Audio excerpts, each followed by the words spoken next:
WASP always says, never look a gift horse in the mouth. A proper Jew would say, always look a gift horse in the mouth. In the mouth, in the chest, in the ears, and the hoofs, underneath the stomach, where he's standing, check his lineage. At any time, that horse can detonate and kill you. 3, 2, 1. Jewish immigrants brought all the colors of a turbulent past to the golden land, Canada. The reward they sought, a better life. L'chaim, to life. In Jewish life, when we drink alcohol, we say l'chaim, which means to life. Because we cherish life, regardless of what the quality of life is. First, give us life. And perhaps this desire to live kept us alive.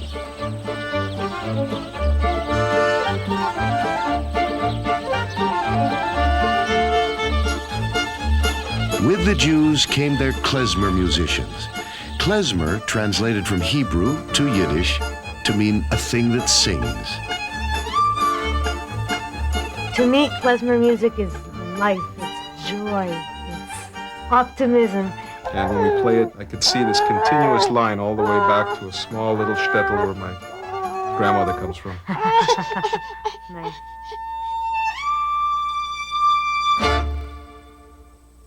My notion of the Jewish people is that collectively they are a poet. No summary will do justice to any poem. No paraphrase. The Jew is not paraphrasable. It cannot be reduced to any one thing, and anyone who tries to say the Jew is this or the Jew is that is missing the whole point about this people. This people was 4,000 years old, a peoplehood before a religion. Exiled from their homeland, centuries of migrations took them to distant corners of the world.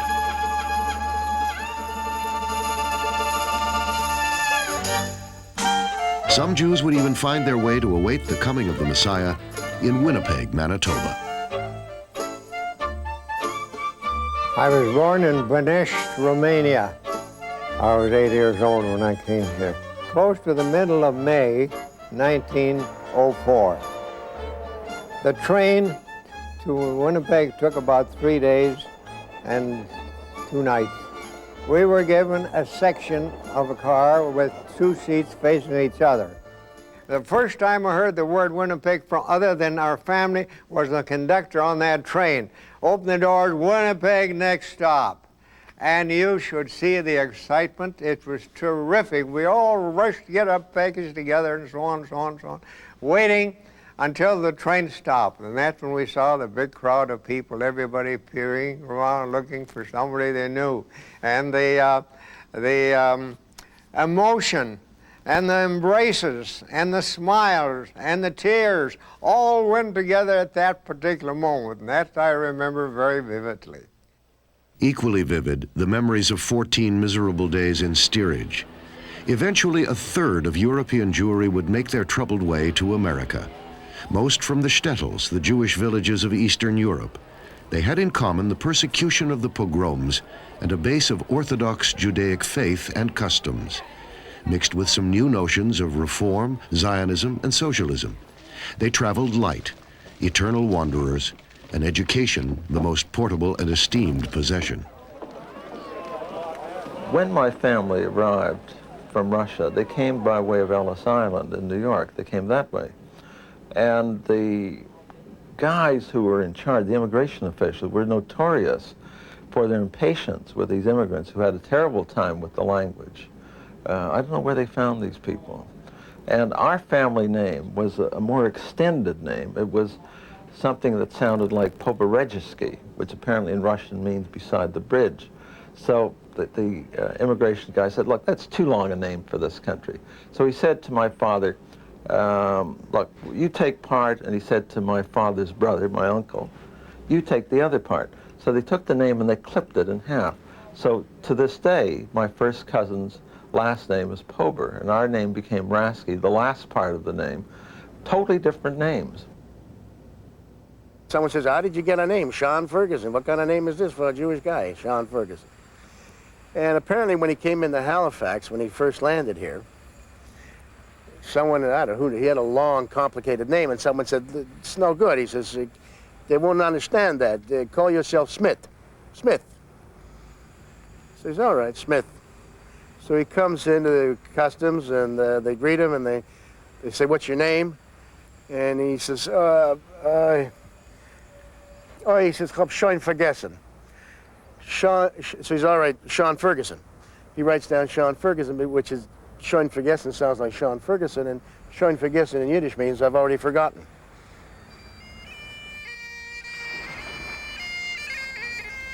My grandfather traveled on a ship called the Campanella, and he came from a small town near Minsk in Russia, arrived in Halifax at the turn of the century without any money, without any skills or training, and they felt that the best way he could learn English was to go, like so many of the first wave of immigrants, as a peddler up into the northern part of Cape Breton Island. And he left with a horse and buggy and a few wares to sell.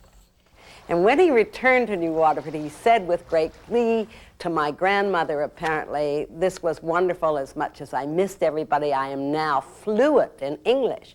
And my granny said, well, just a minute, I'll get somebody to speak to you. And with that, she called a friend in and spoke to him. And my grandfather came out of that experience speaking fluent Gaelic. He had lived with a Scottish family in northern Cape Breton, and he could speak Russian and Gaelic and not a word of English.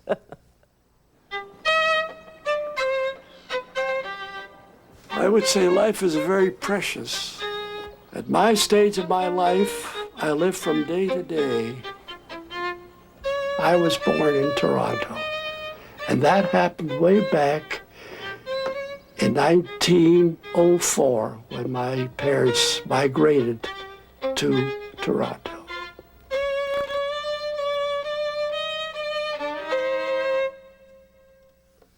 This music is called To Life, L'chaim. When you drink a toast, you see, with wine mostly, Friday night services, L'chaim, to life.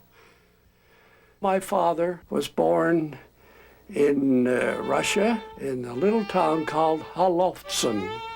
And there he was a violinist, a clarinetist, and a cantor in the synagogue. Canada was so fascinating to them. It was free. Don't forget, in Russia they had what we call pogroms, where the cavalry would come marching right into the villages and the cities and kill many people. My father, at age 8, experienced the Odessa pogrom in 1905. And many people were killed in that and maimed in that. So that really was a determination to get out as soon as they could possibly do it. But of course, that took years and years and years, so that from 1905 to 1912, they were laboring to get out. He had absolutely clear memory of a young girl in a stable, for instance, winding a rope around her wrist and holding the door closed because the pogromchiks, as they called them, were coming to pull open whatever they could. And this girl evidently had lacerations, bled at the wrist, but would not let go, and so they couldn't pull the door open. And he says there were about 14 or 15 people hiding in that stable at that particular time. For most of these newcomers, Yiddish was Mamaloshen, the mother tongue. This Yiddish lullaby tells us how, back in the shtetl, on the attic, sleeps the roof. Auf dem Boden schläft der Dach, ziegedeckt mit Schinderlech, und in Wiege legt der Kindel, nacket gar und Winderlech. Hopp, hopp, und da so ist die Wieg von durch dem Streu. Hopp, hopp, und da so Auf dem Boden steht der Wickel, wird sich dort das Spinnen hier. Sieht der mir euch der Keuches und dem Dahl ist los der mir. Hopp, hopp, hat er so, ist die Siegmund auf dem Streu. Hopp, hopp, hat er so.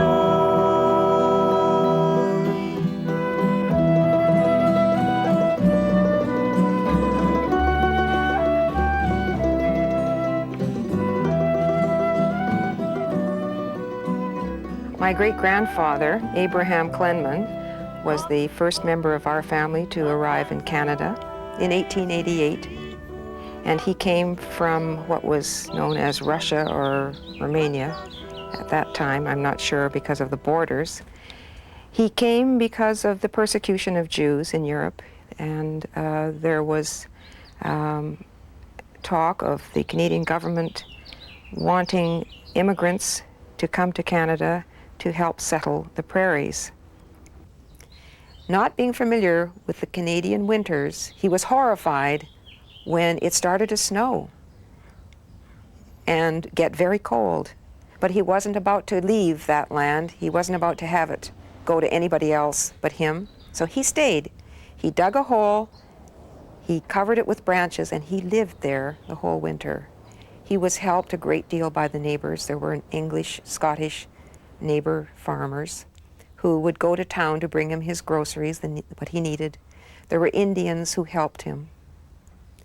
But he lived there and sent for his family the next spring.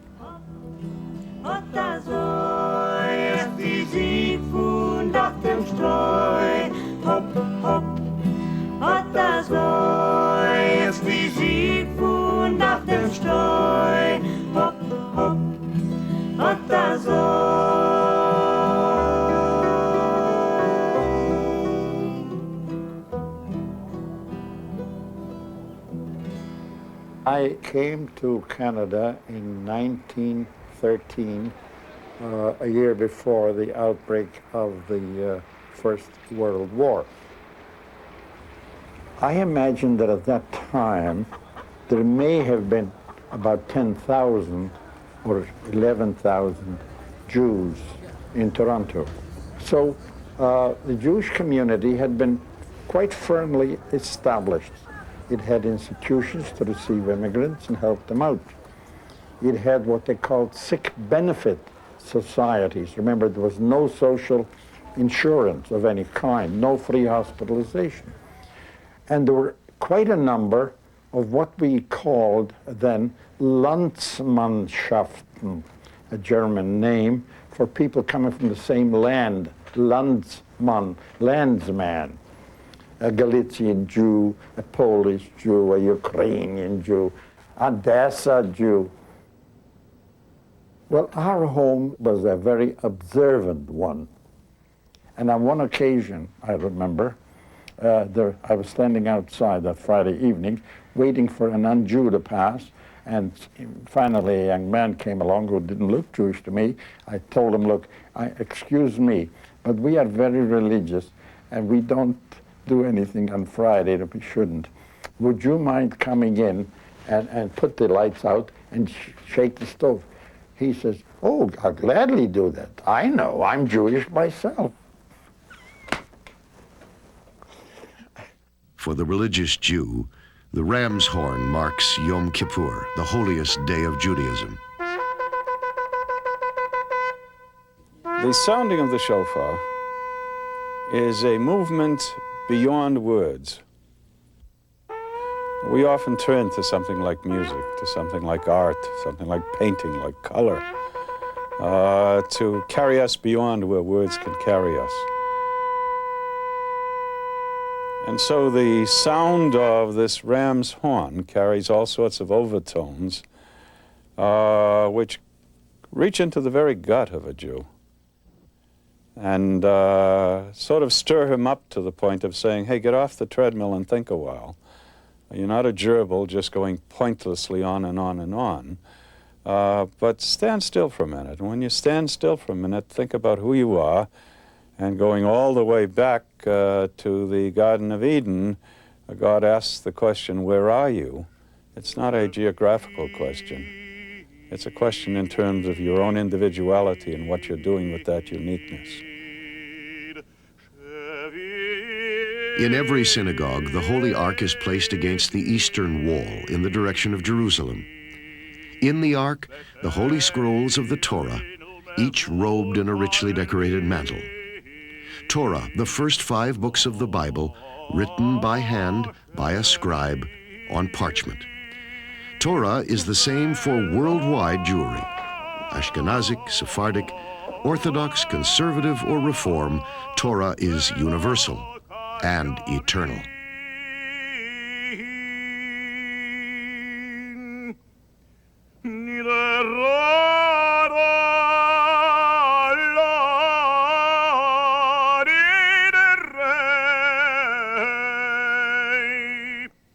There are Jewish atheists, and they're still Jews. The descendants of Abraham, our father, Avraham Avinu, form a kind of family, the peoplehood. In addition, we have the religious teachings of Moshe Rabbeinu, of Moses, whom we call our rabbi, our teacher.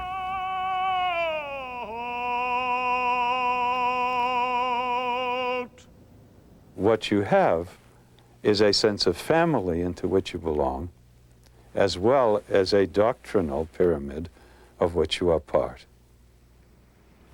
The common denominator between all Jewish people, all Jews, is that once you identify yourself as Jewish, it doesn't matter whether you're observant, non-observant, religious, secular, national identification, political. It doesn't matter anymore, because once you've identified yourself with the community, you've identified yourself as Jewish. And I've always been very willing to accept that much as a definition rather than the who is a Jew dilemma. When I meet a fellow Jew, there is in my mind, a special feeling of recognition or acknowledgement or something. I may not like him, it's got nothing to do with my acceptance of him as a person. There's something that in my mind goes across. I don't know what it is that tells you that. And they could be a Jew from North Africa. You know that they're Jewish, and they know that you're Jewish, and they say, oh, where are you from, and where are you from? And we all know. I don't know what it is, how we know this, but we all know it. There's this underlying feeling that one has to another. I'm often told I look Jewish. I think I probably do. No one has ever said I look Protestant or Catholic. Okay? I don't think there is such a thing as a Protestant look or a Catholic look. If you do that, you can get in a lot of trouble. But it's quite easy to spot Jewish people in your midst.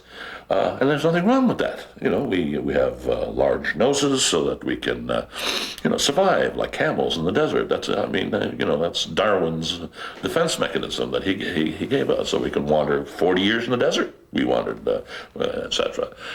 We are united by our suffering. We are united by our distinctiveness. We are united by our cultural traits. We're united in a 1,000 different ways. Is there a common denominator of being Jewish? It's a very difficult question to answer, because there are religious Jews who function according to a certain code, and they find it very helpful. But for non-observant Jews like myself, there's the cultural heritage, which is a very rich one. So we certainly are a people, but a very diverse people.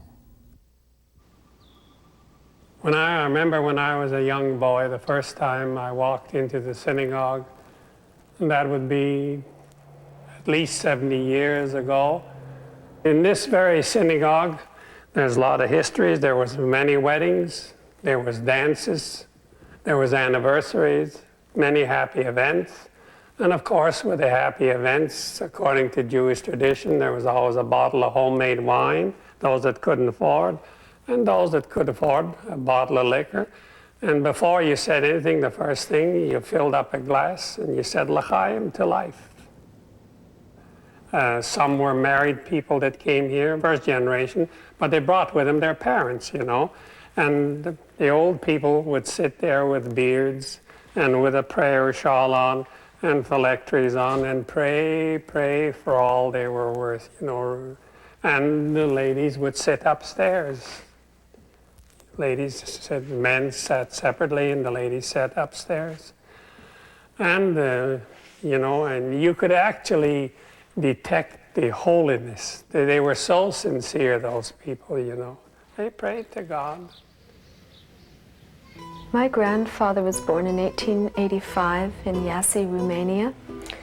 He left there at the turn of the century to join his older brothers who had emigrated ahead of him to Western Canada. He first took work as a cook on the Grand Trunk Railway and later opened a clothing business in a tent alongside the railway tracks near Edson, Alberta. He was about 25 years old and very lonely, longing for a bride, and so in a prearranged marriage he brought my grandmother, Fanny Pill, from Chicago back to the woods near Edson, Alberta. My grandmother was a very cultured young woman. She spoke 8 languages, played the piano, and came from a very orthodox background. She had a very difficult time making this transition and continued to keep a Torah in her home and to keep Orthodox, to observe the Sabbath, and to bring her meat from Edmonton and Winnipeg in order to keep kosher in her home.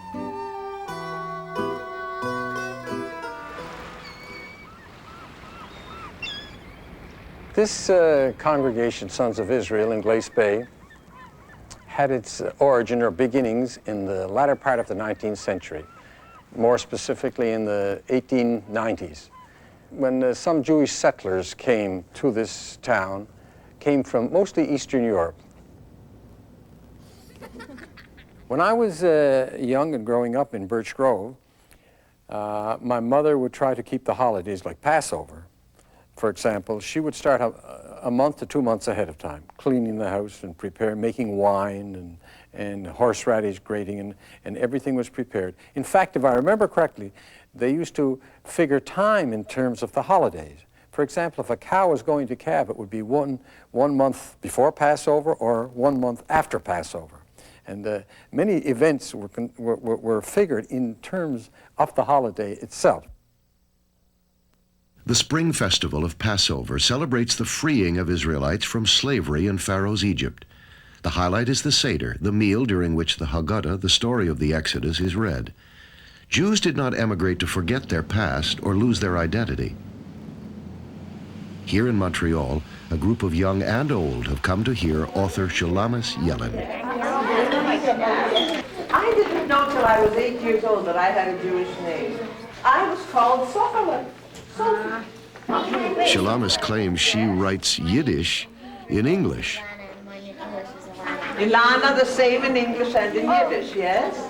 Miriam and Marissa. Miriam and? Marissa. Marissa, yes? Danielle. Daniel. Yes, well, there you are. It was when I went to Shule that I discovered that I had a Jewish name. I was Shulamis, she of the singing name. A new dimension was added to my life. Within the walls of the Shule, I learned that Shabbos was for singing, and that before my ancestors lived in Russia, I had ancestors who had lived in Spain, in Babylon, in Egypt, and in the Promised Land. There too I learned of a return to Zion, of lasting friendships, of responsibility to the community in which I lived, and of love. And from that thread, I began to weave a coat of many colors of my own. What does it mean to create a coat of many colors? And good things that happen in your life. All the things that happen in your life, yes? Happiness. That's your coat of many colors. You remember this, you remember that, and from all those memories and the places you were and the things you did, you make a coat of many colors of your own.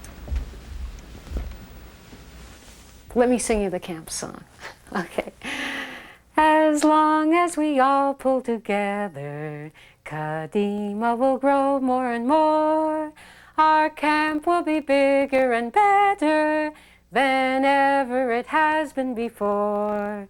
Camp Kadima is on the march with flags. Well, Camp Kadima is one of the things that holds the youth of the Maritimes together, almost a lifeblood of the Jewish community. Judeans all for unity, for a brand new world.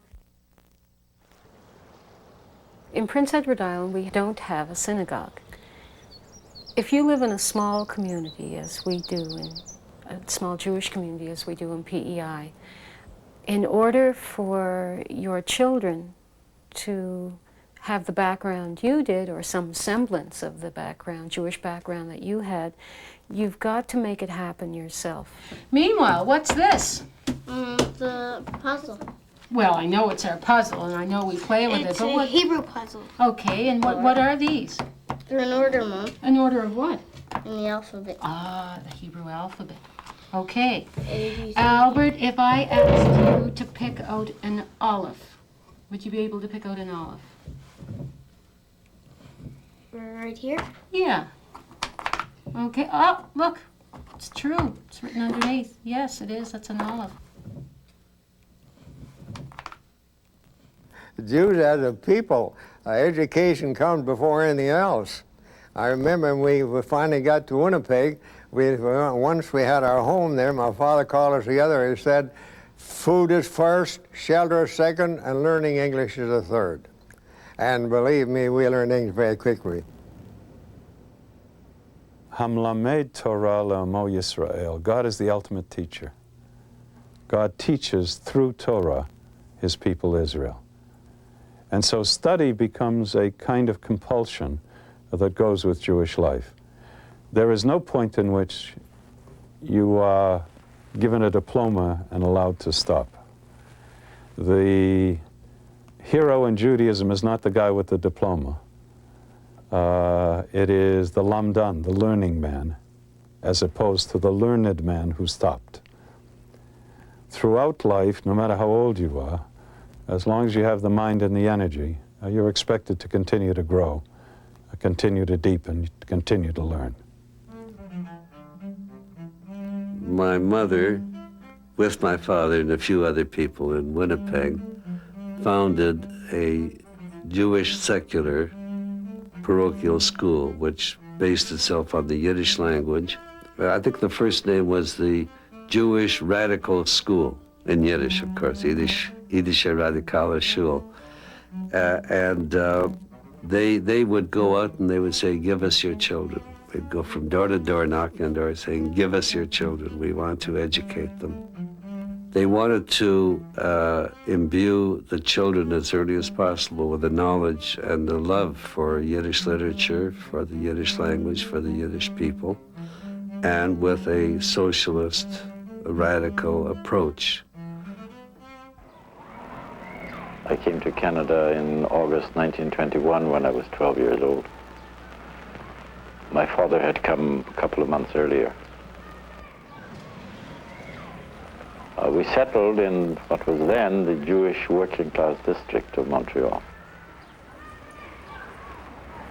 You were, in a sense, integrated into Canadian life because all the aspects of life were Canadian. But in a sense, that is a bit misleading because the society into which I was integrated was the Jewish society in that part of Montreal. A lot of people had socialist backgrounds in the, quote, old country.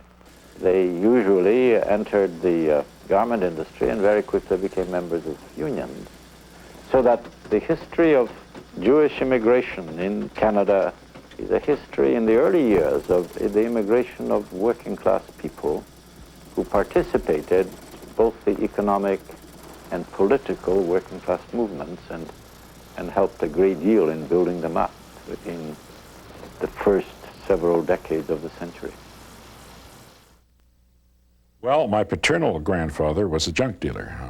He came to Canada. It was really a very heroic generation in that they couldn't speak the language and they just barely made out.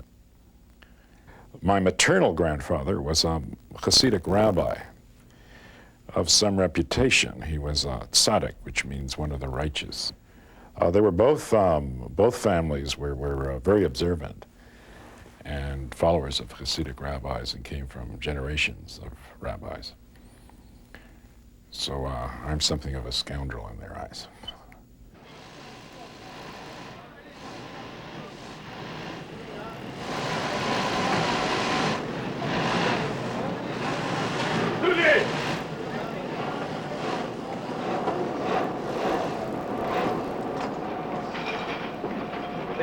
Uncle Benji, you see that old geezer, the one in the corner? He's been stealing bolts of cloth. I saw him. Joey, find one. In all my years in the trade, I never hired anybody to spy on the workers here. Why not? You afraid you're going to find even more of them stealing? You know, with all your loans and helping them set up a union, they still think you're a Jew and a capitalist. Ooh, some kid you are.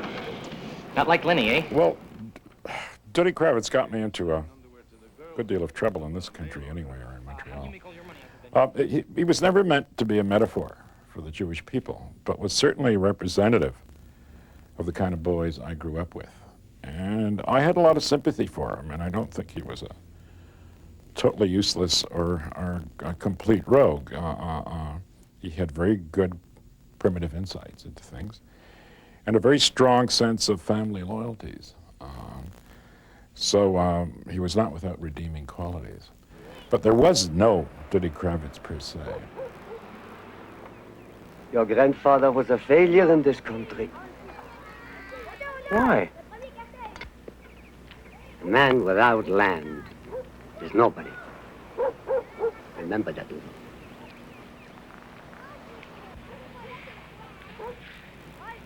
If I got some land, you know, lots of land, would I be a somebody then?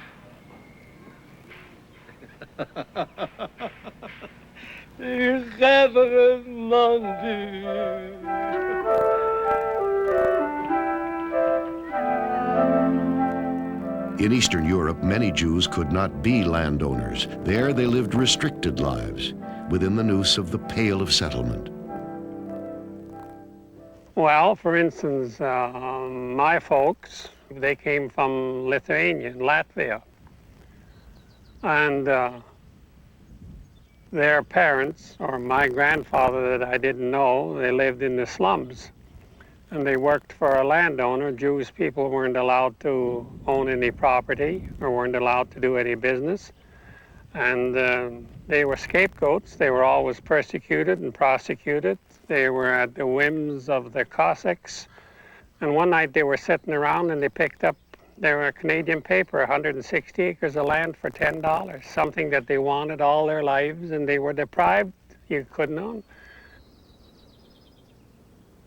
They could have settled 15 miles out of Winnipeg.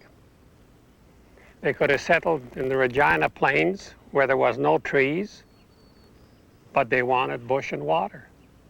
And when I was a young fellow, we used to come out, go to school in the summer holidays. We used to have to pick roots, you know. And I said to my dad, you must have been blind to come up here, you know. Well, we wanted bush and water because bush was worth a fortune in the old country. I'm not of the first crop. There was older ones than me, you know. But when I grew up, the colony was fairly well established, 90 families. So they had to have a name, and they named it Edenbridge. You know what Eden means, don't you?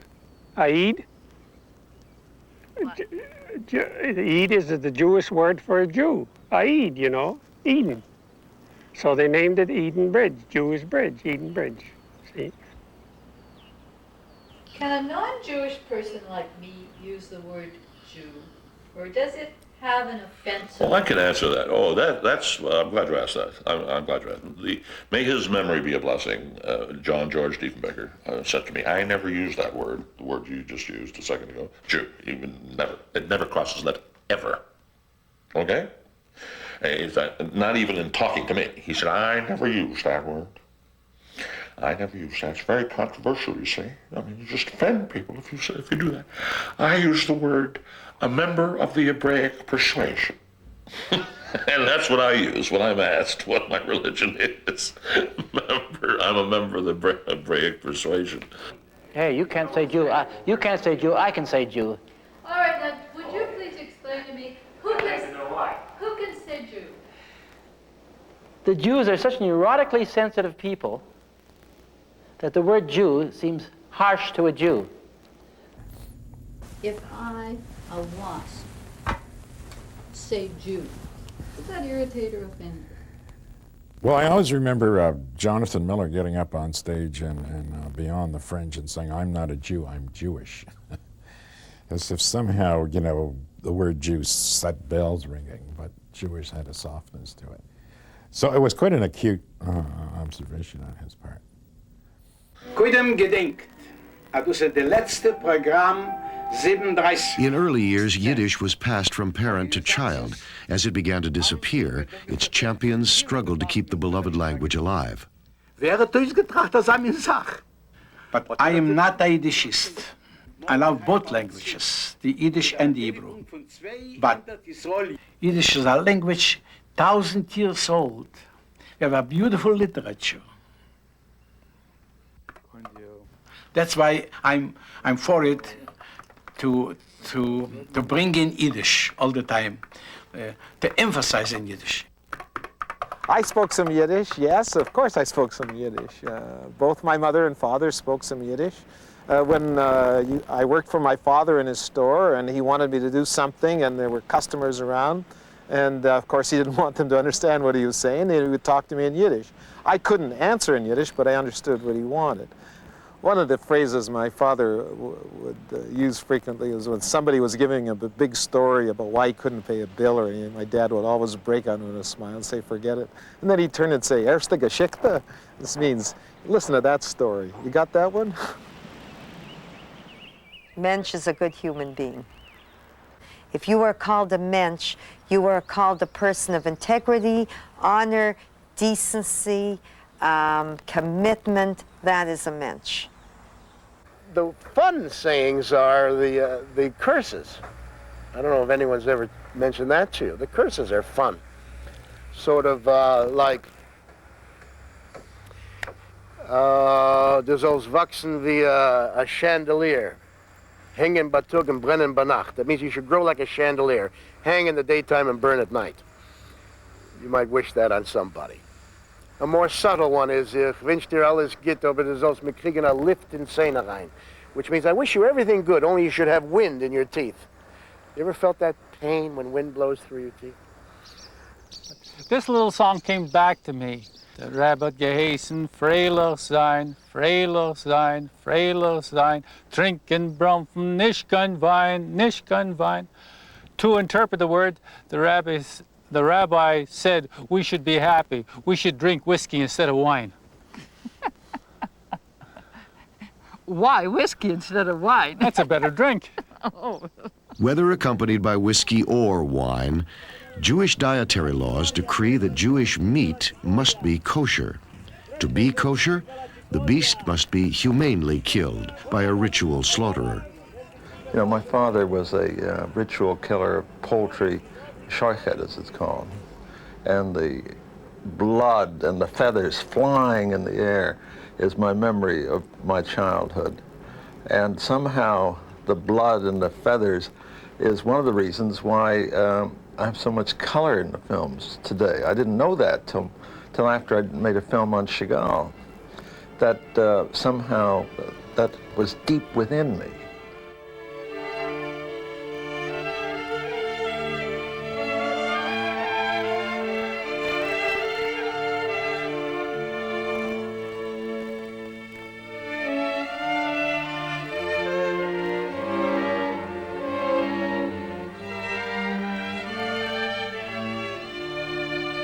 my father was also a cantor, so I tend to use the human voice in all of the films in a very emotional way. And that's a direct byproduct of the heritage of those Hebraic sounds that echoed within me. I mean, I still hear that music all the time.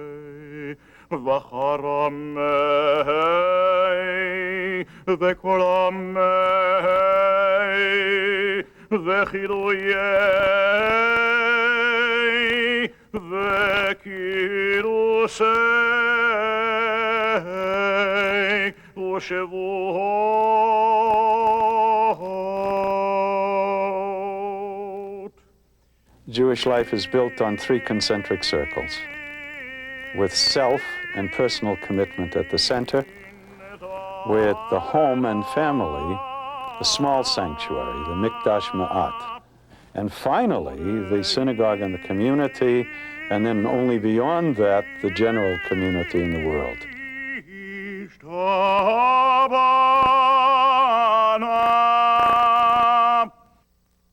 Friday night is the best paradigm I can give you of the essence of a Jewish marriage. Okay. The woman lights candle. Okay, is it ready? Everybody's ready? Yes. Okay. And she begins to discover that, like the candles, she gives of herself, bringing light and warmth to those that she loves. Okay. Nu, na. Anyone who has ever watched a devout woman light candles soon discovers the aura that comes from that moment of her sacred private space.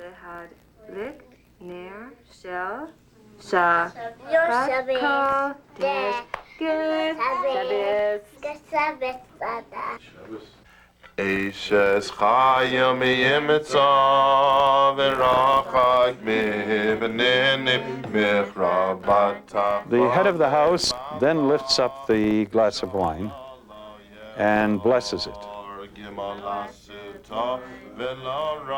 They then break bread together.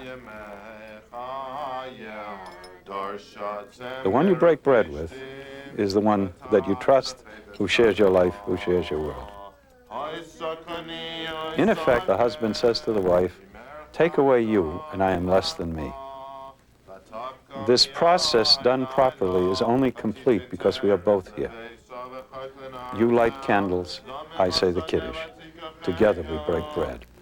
Take away you, and I am less than me.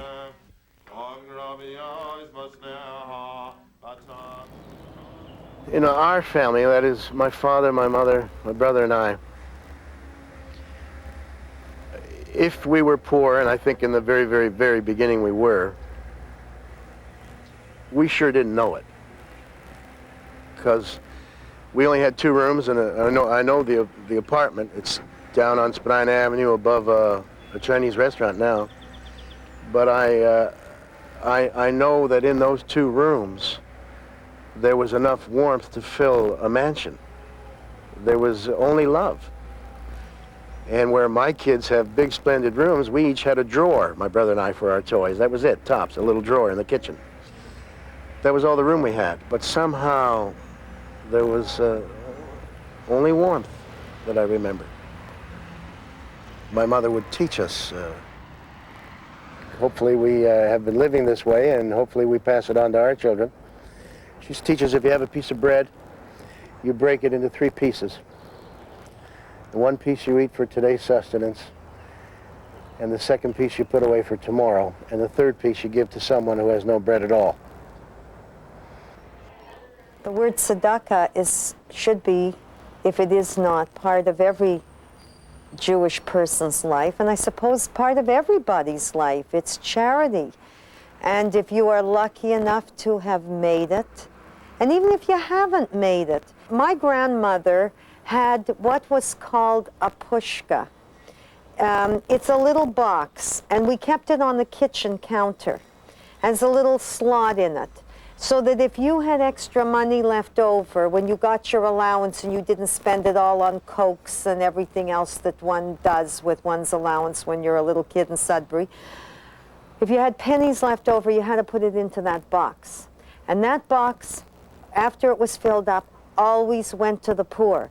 So that from from childhood on, it was a very natural thing that a certain amount of your allowance went to people who were not as lucky as you were.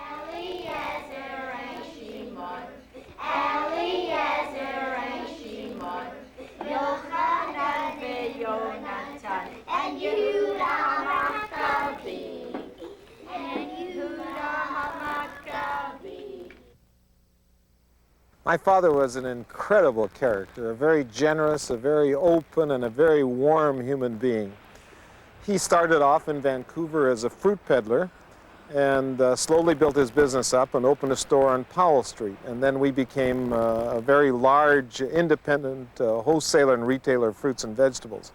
My dad was a well-known character in Vancouver. He was known as Sam the Banana Man.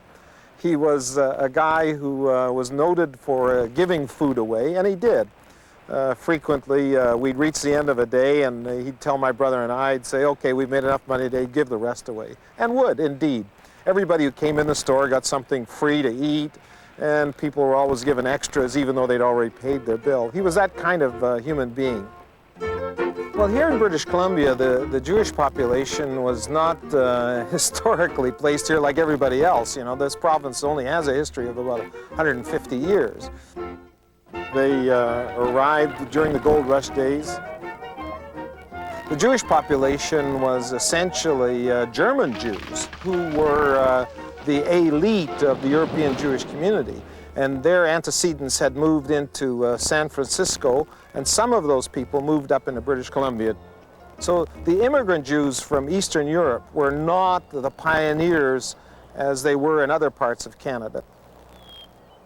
The second mayor of Vancouver was Jewish.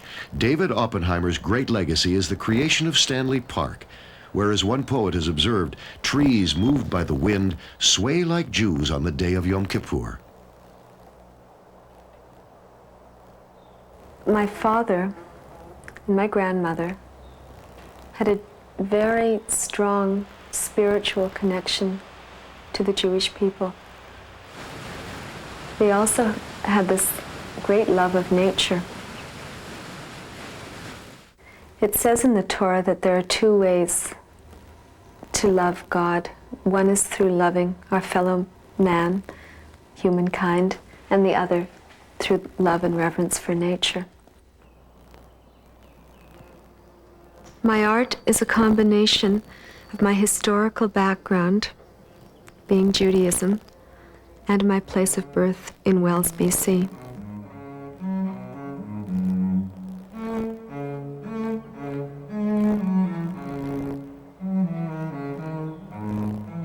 Whenever Jews come together in any numbers, of course, their first impulse is to find a place to hold services, to form a minyan, it's called in Hebrew, the 10 people that are required to hold a service. The Emmanuel of Vancouver Island, as it was officially incorporated by an act of the legislature in 1864, is now the oldest surviving synagogue in all of Canada. It was built in 1863, and to the best of our knowledge, it's probably the fourth synagogue to be built in what was to become the Canadian nation. It is now the oldest surviving synagogue in all of Canada and along the whole west coast of North America.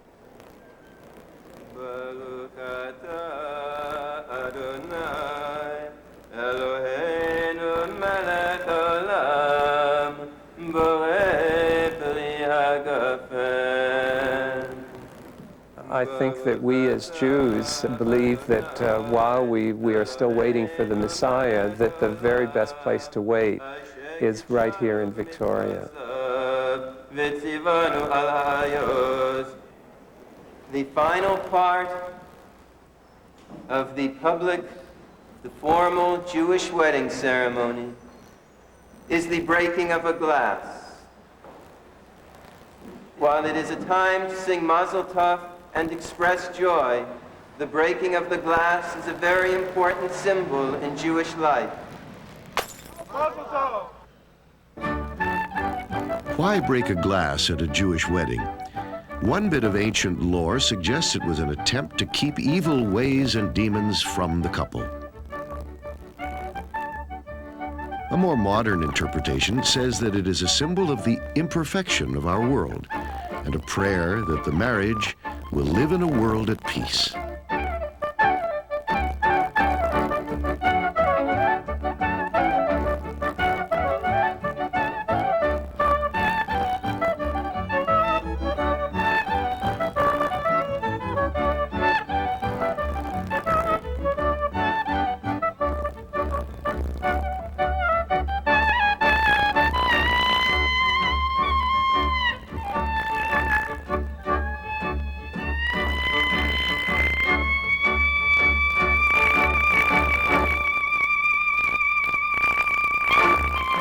The ketubah is a marriage contract. It, in effect, guaranteed the rights of the woman. And the document itself at a Jewish wedding is given to the bride.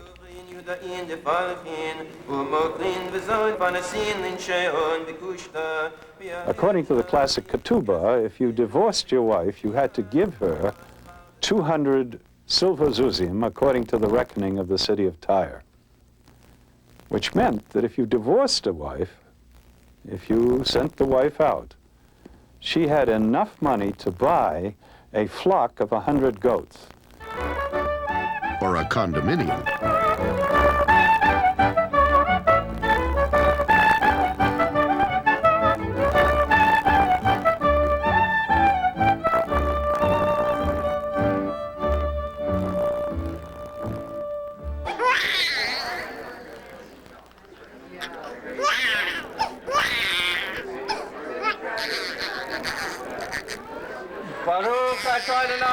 I am a mohel, or one who does ritual Orthodox circumcision. The requirements of someone is he doesn't have to be a doctor, and he doesn't have to be a rabbi either, but basically he has to be well versed in the technical aspects of the circumcision. That's actually most important. The bris ceremony, or circumcision ceremony, occurs on the 8th day of life of a Jewish male child. And also, in order to show that we're not doing this mitzvah or commandment reluctantly, we try to do it early in the morning, as soon as the sun comes up. Baby's first brought in by a couple who's called Kvater and Kvaterin. We have a tradition that Elijah, the prophet, was Eliyahu Hanavi, comes as a witness to every Brit Milah, where we actually make a physical sign within ourselves to show our continued faith in God. Then the actual operation takes place, which usually just takes a few moments.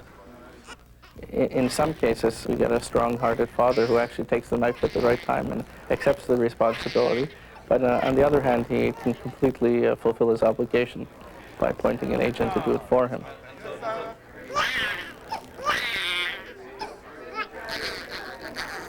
Mazel tov. Simen tov, mazel tov, mazel tov. Simen tov, mazel tov, mazel tov. Simen tov, mazel tov, mazel tov. Simen tov,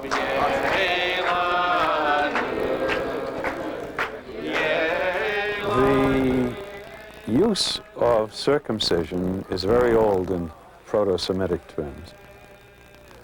There are a whole series of very, very interesting diseases that simply don't occur in circumcised males. I'm not suggesting that was the beginning. I'm saying that may have been just one of the lucky things that happened in the process.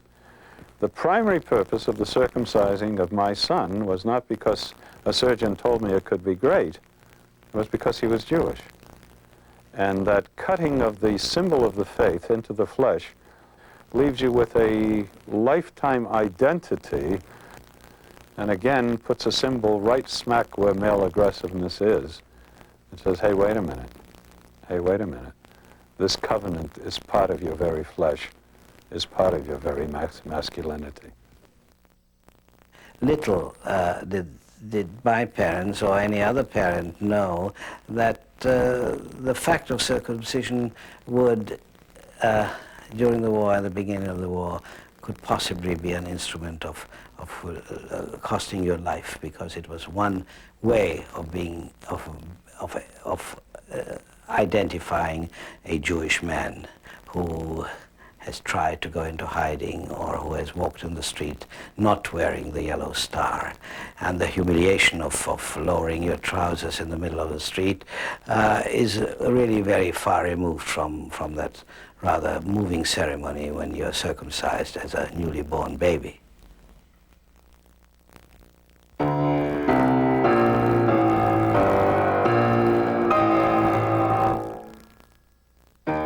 The pianist is Natalia Chomkina, a Russian immigrant who arrived 2 weeks before this filming.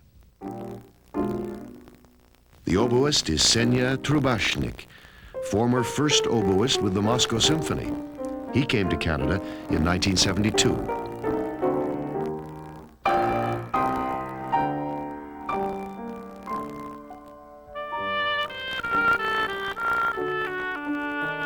I try to explain why still Russian Jewish people try to immigrate.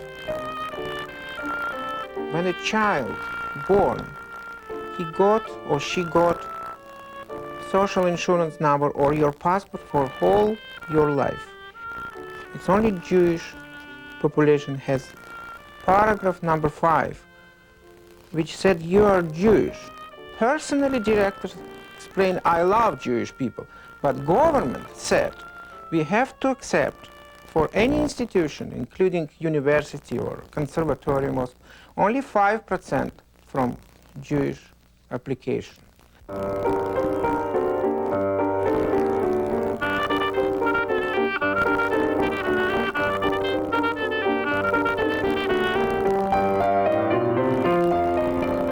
I feel in Canada wonderful.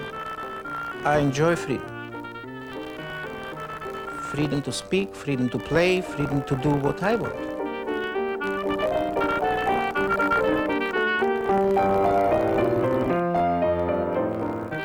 You can be Christian, you can be Jewish, you can believe for Buddha.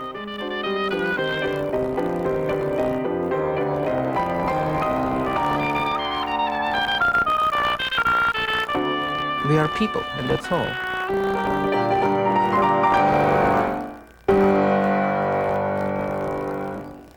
I'm going to tell you a wonderful story, okay? Apropos of having come some distance, as I said earlier in our conversations. And I don't mean Jews just, I mean Canadians. I was invited down to Prince Edward Island to help fundraise. I think they had a folk festival, but also to help fundraise. I think a community center had burnt down, something like that. And at one point, before the proceedings started, we're sitting at the head table waiting for them to start, and I leaned over to my wife and I said, we got to be the only 2 Jews in this room, honey. She leaned back at me and she said, on the island. And at that moment, the organizers of the luncheon and the festival came over to me and they said, would you please say grace before lunch? Now, these were 2 guys with the names like McDonald or McPherson or some ethnic name like that. And I said, I don't know why, but I was suddenly possessed by something, and I said, I can only say grace in the language of my faith. And he looked at me and he said, we would be honored. And I stood up and I said, the bracha over the bread, the blessing over the bread in Hebrew. And then my wife stood up and translated the blessing. And I felt proud and privileged to be a Canadian Jew. Hallelujah, hallelujah, hallelujah, hallelujah, hallelujah, hallelujah, Hail Bekodesho, hallelujah, hallelujah, Birkiahuzo, hallelujah, hallelujah, hallelujah, hallelujah, hallelujah, hallelujah, Betzil Tzeleite Ruha, Kol Shamate, Hallelujah, Hallelujah, Hallelujah. Kol Shamate, Hallelujah, Hallelujah. Kol Shamate, Hallelujah, Hallelujah.